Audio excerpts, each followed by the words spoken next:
ఇస్తారా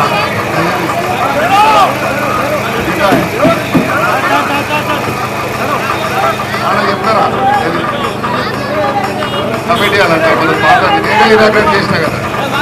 ఆపరం నైరు నగర్ బస్తీ చక్కెర అందరికీ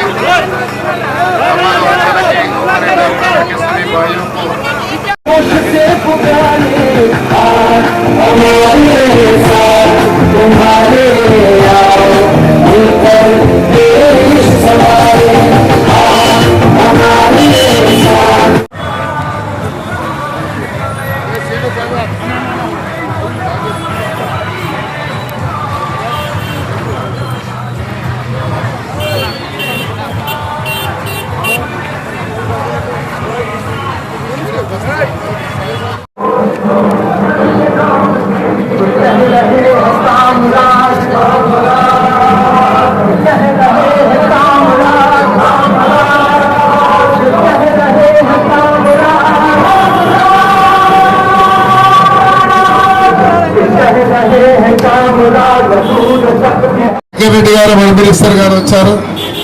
మీ అందరినీ రిక్వెస్ట్ చేయడానికి అన్నా మనోదు धन्यवाद शुक्रिया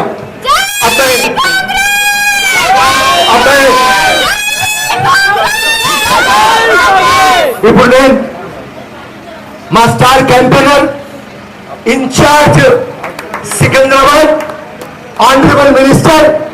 వెంకట్ రెడ్డి సాబ్ రోడ్స్ అండ్ బిల్డింగ్స్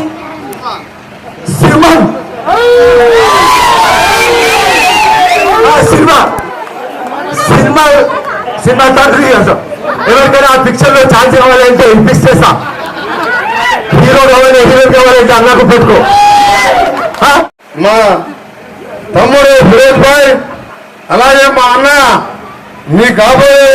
ఎంపీనే కాదు కాబోయే కేంద్ర మంత్రి రేపు ఇండియా కూటమి వస్తే ఈ రోజు ఒక సీనియర్ నాయకునిగా 6 సార్లు ఎమ్మెల్యేగా ప్రజా నాయకుడుగా సింపుల్ గా ఉండే అక్క అన్న తమ్ముడు చెల్లె అనుకుంటూ అందరినీ చిన్న పెద్ద లేకుండా కలుపుకపోయే మాకెప్పుడు చిన్నప్పుడు చదువుకున్న 80 ఏళ్ళు అంటే 35 ఏళ్ళకెళ్ళి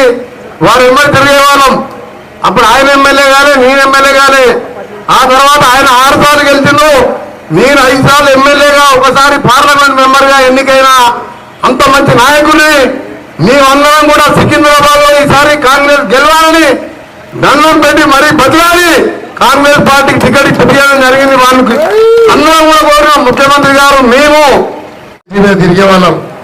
చాలా సందర్భాల్లో చాలా కార్యక్రమాల్లో. వెంకటరెడ్డి గారు చెప్పారు ముఖ్యమంత్రి గారికి, అన్నా మీరు దానం నాగేందర్ని సికింద్రాబాద్ కు పోటీ పెట్టండి, ఈయన సరైనటువంటి నాయకుడు అని చెప్తే ముఖ్యమంత్రి గారు ఆలోచించి మళ్ళీ ముఖ్యమంత్రి గారు సోనియా గాంధీ గారితో రాహుల్ గాంధీ గారితో మాట్లాడి నన్ను మల్లికార్జున ఖార్గే గారితో మాట్లాడి నన్ను కాంగ్రెస్ అభ్యర్థిగా సికింద్రాబాద్ పార్లమెంట్ లో నిలబెట్టినప్పుడు నేను ఒకటే అనుకున్నాను, ఇక్కడ నాంపల్లిలో కొద్ది మెజార్టీతో ఓడిపోయినటువంటి ఫెరోజ్ ఖాన్ కానీ ఖైరతాబాద్ లో కానీ అదేవిధంగా జుబ్లీహిల్స్ లో కానీ మషీరాబాద్ లో మీ అందరికి తెలుసు అక్కడ కూడా గంగపుత్రులు ఉన్నారు. మనమ్మ గారు పోటీ చేస్తే నేను 2 సార్లు ఇన్ఛార్జ్ గా ఉండి ఆమెను ఇంట్లో కూర్చోబెట్టి 2 సార్లు గెలిపించాను మషీరాబాద్ లో. గంగపుత్రులు అందరూ అప్పుడు నాకు సాయం చేశారు అక్కడ. సో వీళ్ళందరూ సహకారం ఉంది కాబట్టి నేను మీ బస్తీలో ఒక్క పర్యటించాలి, మీరు నాకు అన్ని రకాలుగా